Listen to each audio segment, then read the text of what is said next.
So madalas na bang sumakit yung ulo ninyo dahil sa kaka-cellphone ninyo at sa kaka-computer ninyo? Ito mga kaibigan yung pinaka-perfect na dapat meron ka. Peculiar eyewear. Ito mga kaibigan yung gamit ko madalas ngayon habang nagse-cellphone ako, kahit nagbababad ako sa cellphone, hindi sumasakit yung ulo ko. Nire-relief niya yung eye strain, eye stress, at saka yung dryness ng mata mo habang nagse-cellphone ka. Ito, napakaganda nito, grabe. At ang pinaka nagustuhan ko sa salamin na to, super lightweight, napakagaan, yung halos wala akong suot. Napakaganda, hindi masakit sa mata, hindi masakit sa mukha. Tingnan nyo naman yung frame, oh, super quality, napakaganda ng quality niya, no. At saka yung ditong nose pad, hindi siya masakit. Ganda ng color na kinuha ko. Black yung frame dito sa itaas, pababa rito kulay puti. Pero meron silang iba't ibang color diyan mga kaibigan. Pwede nyo i-check diyan sa yellow basket. So according dito kay Peculiar, itong product na to ay Sunglass UV 400 or anti-radiation with blue shield protection that blocks harmful light emitted by smartphones, tablets, and PC monitors. Kaya nga pagka ginagamit ko, sobrang gaan lang ng pakiramdam ko mga kaibigan. Hindi na-i-stress yung mata ko,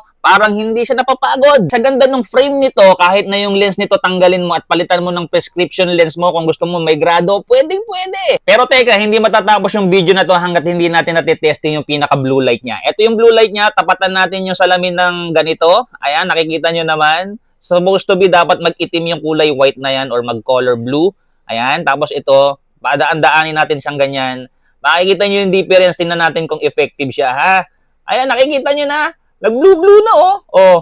Pero yung tapat ng mismong salamin natin, wala. Ganyan siya ka-effective mga kaibigan. At yan yung ini-emit ng mga cellphone natin, mga gadgets natin na nakakasira ng mata natin. Abay, tingnan nyo naman yung box ng Peculiar sunglass na to. Pag binuksan mo, nakakatuwa lang kasi napakadaming laman nito. Ayan o, meron pang mga ganito na pamunas. O, diba? Pamunas din yan. Ayan yung casing niya, napakaganda. Ayan, may sticker pa pala rin eh. Ito, pakikita ko sa inyo. Ito, pakikita ko. Ayan o, sticker. O, pwede nyo ipang regalo to kahit kanino, sa inyong mga magulang, sa inyong kuya, sa inyong anak. Napakaganda. Pagka binigay nyo to, matutuwa sila. I-experience nyo na to. Isi-share ko na lang yung link dyan sa yellow basket o dyan sa comment section. Feel free to order mga kaibigan. Napakaganda.